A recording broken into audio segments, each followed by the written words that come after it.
ka-DIY, ito ay part 2 ng ating rose flower number 2 chair sash or chair tie tutorial. Ito yung advanced rose flower natin. So una-una ay tatalian lang natin yung pinakadulo ng cloth. So ifo-fold-fold mo muna bago talian yung pinakadulo. Ang gamit nating panali yung tie wire, yung pinakamanipis, at yung gamit nating cloth ay silk alpagena, at ang haba na magagamit natin dito ay nasa 3 yards. At half lang ito ng 60 inches width yung ginamit natin dito. Una, tinalian lang natin yung cloth natin sa saktong higpit lang. Then, gagawa tayo dito ng mga folds. Ang size ng folds natin ay nasa 8 or 9 inches. Then, gagawa tayo dito ng 6 folds. Pagkatapos natin magawa yung 6 folds, yung dulo ay iikot lang natin. At yung pinaka-first folds natin ay siya yung nasa center.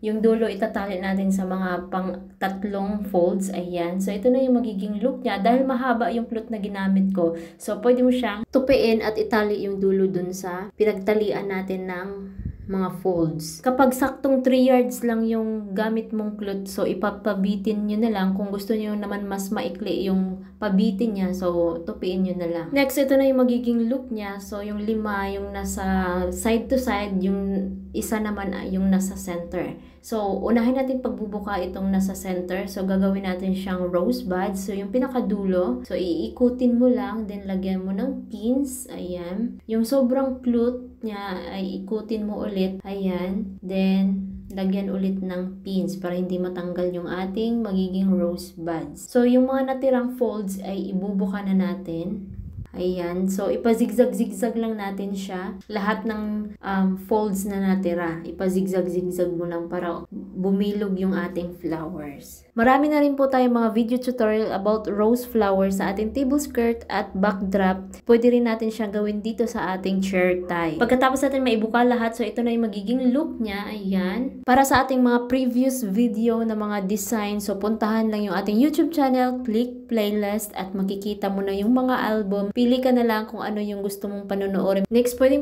natin siyang siksikan pa ng mga artificial leaves or kahit anong pang dekorasyon na gusto mong idagdag. Huwag kalimutan mag-like, subscribe, at i-hit ang notification bell. Paki-follow na rin yung ating Facebook page at paki-share na rin ito ating video para mas marami makaroon matuto at magkaroon ng idea sa ating mga tinuturo. Maraming salamat, ingat, and God bless everyone. See you on next upload.